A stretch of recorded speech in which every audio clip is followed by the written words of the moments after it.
slaughtering anyone. We're pointing out that we have revelation from God. If we're going to base our beliefs on anything, I would base it on the revelation we have from God. And he seems to be saying, well, you're attacking this Russian mystic. I'm not attacking, I've never heard of this Russian mystic. What we mean is we don't care what he says. It's not revelation from God. So who cares? Who cares if he says the Antichrist is half Jew? You can go to the next Russian mystic and he'll tell you the guy was a Buddhist. You can go to the next one, he'll tell you the guy's going to be from Spain. They constantly contradict each other because it's not revelation from God. Our point, if you're really dying to read that, you can read a Russian mystic all you want. Our point is we're focused on revelation from. That's the point of this show. If you want to read fiction or fairy tale or Peter Pan or anything else, you're free to do that. This show is about the end times and Islam's role and what Christianity has to say. And if we're just going to talk about Russian mystics, well, maybe we'll have a show on a Russian mystic one day. Very good, Brother David. Thank you for your call. Very interesting and thought-provoking. All right, let's take the next caller right now. Welcome, you're on the air with Jesus or Muhammad. Hey, guys, it's Derek again. I just wanted to call and see if I could get Waleed to comment on basically the Assyrian and how the Antichrist is called many times in the Bible, the Assyrian. And the 5 eyes, of Satan. I will be like the Most High. I will ascend to heaven. I will exalt my throne above the stars of God. And Muhammad's ascension, the whole purpose of the Dome of the Rock, is basically Satan trying to be like God and ascend to heaven. That's a good point. We can start with, I believe, in Isaiah chapter 14. I think you're referring to the 5 eyes. Right. The first thing is how you are fallen from heaven, O Lucifer, son of the morning, Hilal bin Sahar. His nickname is Hilal, crescent son of the morning, star. Then it goes on to say, verse 13, for you have said in your heart. In other words, you're lying.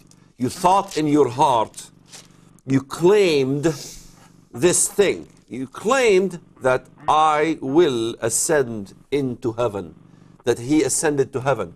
Well, who claimed to have ascended to heaven? All Muslims know the story of Al-Isra wal-Mi'raj, Muhammad's ascension into heaven. Yeah. So Muhammad claimed he have ascended to heaven, and God is saying, no, you have not, ascended to heaven. But is God here speaking about Lucifer being the angelic being Lucifer? No. Look what it says in verse 16. When he is captured, it's speaking about the Antichrist. In verse 15 it says, yet you shall be brought down to Sheol, to the lowest depths of the pit. I think in the previous program we covered in Ezekiel 28 how the mighty nations will drag him into the pit. That's the Antichrist. How do we know that this is the Antichrist, not just Lucifer's rebellion in heaven? Because in verse 16 it leaves no question.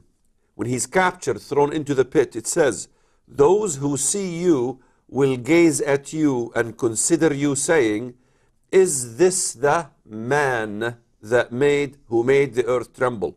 Question, when was Lucifer a man? That's Antichrist. So the Antichrist claimed to have ascended to heaven. Let's not forget, Muhammad, when he talked about the coming of the Mahdi, the Mahdi who will bring 7 years of peace, supposedly in Islam, Muhammad says, Al-Mahdi ta'us al-malaika alayhi jalabib an-nur, which means the Mahdi is the peacock of all angels, the most beautiful of all angels. Upon him is the cloaks of light. So he's claiming to be, Muhammad's claiming that the Mahdi, what's indwelt in the Mahdi, is the most beautiful of all angels. From the biblical perspective, the most beautiful of all angels is Lucifer. So Muhammad says he will have my spirit. In other words, Muhammad wanted to come again. The whole concept of Islamic Messianism, that Muhammad came, and in the future, the Mahdi will come who will have the same spirit as Muhammad. In other words, Muhammad wants to be like Christ, wants to come again, a second coming in the essence of the Mahdi, who is the most beautiful of all angels. The Mahdi is just as much as praised as Muhammad. He will have the titles of Muhammad. He'll be related to Muhammad. So we're seeing a satanic, basically, casting out from heaven, in which this man will possess the spirit of the Mahdi. This is Isaiah 14. I think he had another question. Yeah, Derek, are you still with us? Okay, I think he's gone. Thank you, Derek, for that excellent question and for that excellent answer. It's very insightful. And listen, Muslims, if you're out there, once again, these are some very serious claims that we're making, Brother Walid, Brother David, and I'll just go ahead and throw my hat in as well, that Muhammad claimed himself to be inspired by demons, not the Ruh al-Qudus, but the Ruh al-Najis, an evil spirit, Satan himself. And these brothers are saying that Islam, especially Walid in his book, God's War on Terror, Islam, Prophecy, and the Bible, that Islam is in fact the Antichrist. The Antichrist individual will be a Muslim, and that Antichrist system and individual is empowered by no less than the Shaitan himself, which is the spirit behind Islam. Do you agree? Why? Why not? The evidence seems rather compelling. Thank you, Derek, for your call. We got a lot more callers. Why don't I think he asked about the Assyrian. Oh, yes, that's right. Let's get that before we go to the next caller. Yeah, the title of the Assyrian is very clear in the Bible, in Isaiah as well as in Micah chapter 5. Okay. Micah chapter 5 is very interesting. Most people don't continue. It's about the birth of Christ in Bethlehem. Okay. But when you ask about Micah 5, people usually just say, it's about the birth of Christ in Bethlehem. Yes. But they never continue the verses. I need to find Micah 5 first. It's hard to find sometimes. He's a small prophet. There he is, before Nahum. And you have it? Yeah. Micah 5. Micah 5. 2, what do you want? Thou art Bethlehem Ephratah, 5, although 2. you're the least from the clans of Judah, yet out of you comes to be the deliverer. Yes, whose goings forth are from of old, from everlasting. Therefore he shall give them up. Do you want me to read more? Yeah, let's. Though he shall give them up, the Messiah comes, he's rejected, he gives up the children of Israel. Then it says, then a remnant of his brethren will join the children of Israel. In other words, a remnant of the Jewish people will come to Israel. Not all Jews have to go back to Israel before the second coming. And then it continues on, and he shall stand and feed his flock. And it goes on to say, in the strength of the Lord. Yes, and then they shall waste with the sword. There it goes, verse 5. And this one shall be peace. This one, this Messiah, he shall be peace. He's the one that brings peace, not the Mahdi, the Messiah of the Bible. When the Assyrian comes into our land, this figure called the Assyrian, the Antichrist, comes into our land.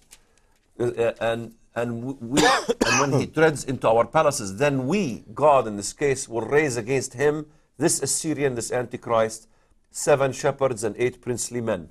God will raise 7 leaders from the earth that will destroy the Assyrian, the Antichrist. Verse 6 it says, they shall waste with the sword the land of Assyria and the land of Nimrod at its entrances. Thus he, the Messiah, shall deliver us from the Assyrian, who is the Antichrist, when he comes into our land. Some think this is about Sanharib, Sancherib. No, it's about the Messiah and defeating the Antichrist. So the question is, why is the Antichrist called the Assyrian? Assyria encompasses parts of Turkey, parts of Iraq, parts of Syria.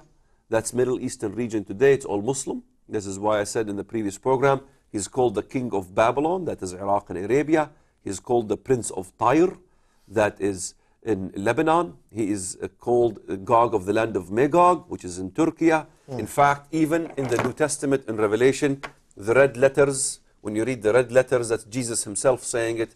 Jesus himself said, Pergamus, thou art the seat of Satan. Pergamus is in Turkey, in Turkey, and Turkey is the seat of the Antichrist. I've been saying this for so many years, no one was listening. But these days you look at what's happening in Turkey, and you see that the Assyrian will rise from there. Thank you, Brother Walid. We'll have some more callers. Why don't we take the next caller right now? Welcome, you're on the air with Jesus or Muhammad.